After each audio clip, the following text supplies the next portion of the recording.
वर्धमान नामक शहर में एक बहुत ही कुशल व्यापारी दंतिल रहता था। राजा को उसकी क्षमताओं के बारे में पता था, जिसके चलते राजा ने उसे राज्य का प्रशासक बना दिया। अपने कुशल तरीकों से व्यापारी दंतिल ने राजा और आम आदमी को बहुत खुश रखा।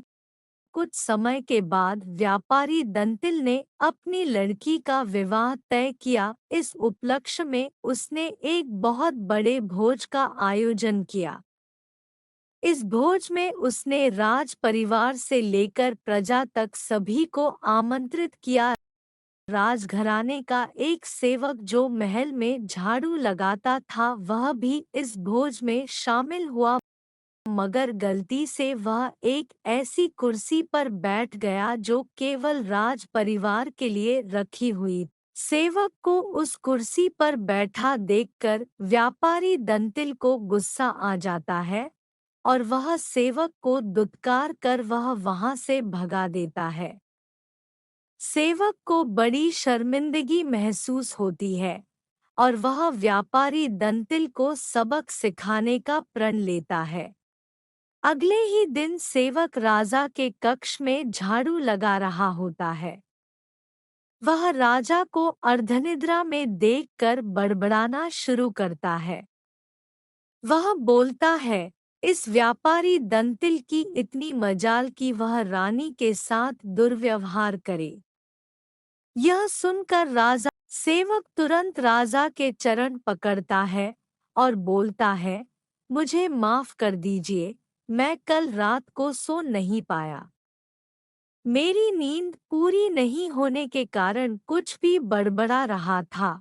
यह सुनकर राजा सेवक को कुछ नहीं बोलता, लेकिन उसके मन में शक पैदा हो जाता। उसी दिन से राजा व्यापारी दंतिल के महल में निरंकुश घूमने पर पाबंदी लगा देता है और उसके अधिकार कम कर देता है।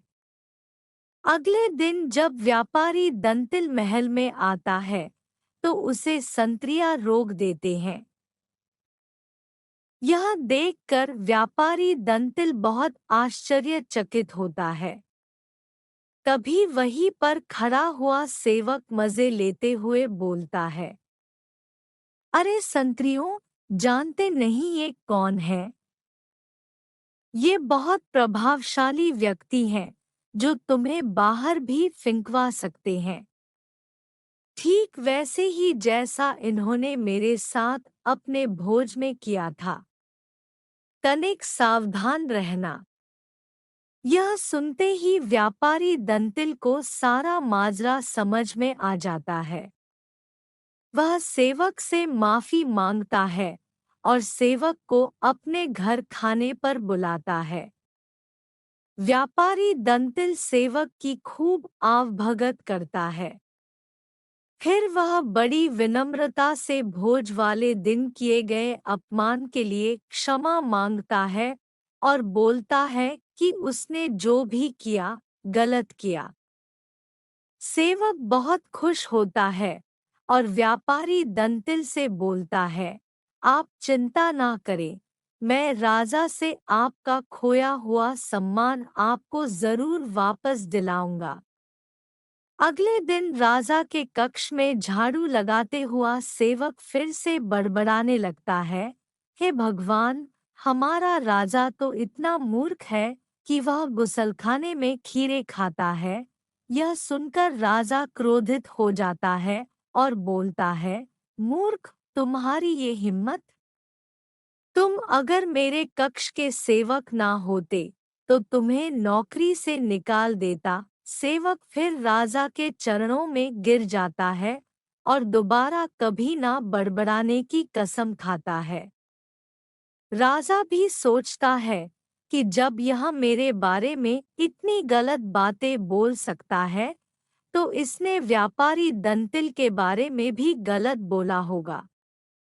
राजा सोचता है कि उसने बेकार में व्यापारी दंतिल को दंड दिया।